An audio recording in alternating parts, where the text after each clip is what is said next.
So hey guys, what's up? After launching the Pixel 5 as a mid-range phone, seems like Google is back to the flagship game with the Pixel 6 and the 6 Pro. Yes, you heard me right, Google will be launching a Pro variant of the Pixel 6 as well. Last year the company launched some great phones like the Pixel 5 and the Pixel 4a, but none of them was a flagship phone, but it's going to change this time around.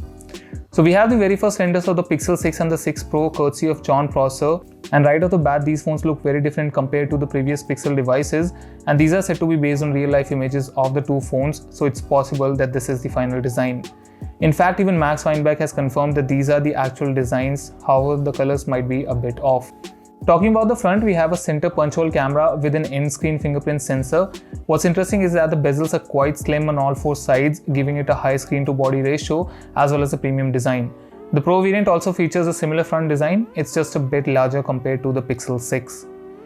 Now the back is where all the action is. Google has completely changed the design, and for the first time ever we can see a camera bump on a Pixel device, which could mean a huge hardware upgrade might be planned.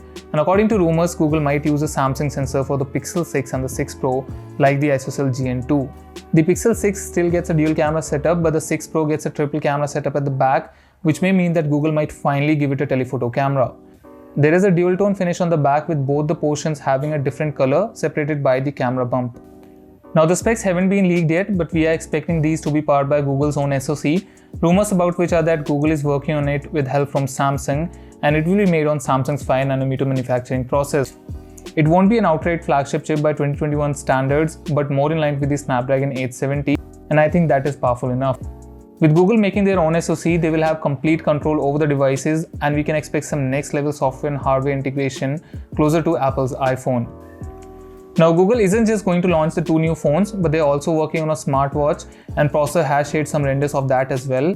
The images show off a very sleek design with a circular display and a metal frame. Google has probably gone for a 2.5D curved glass for the front.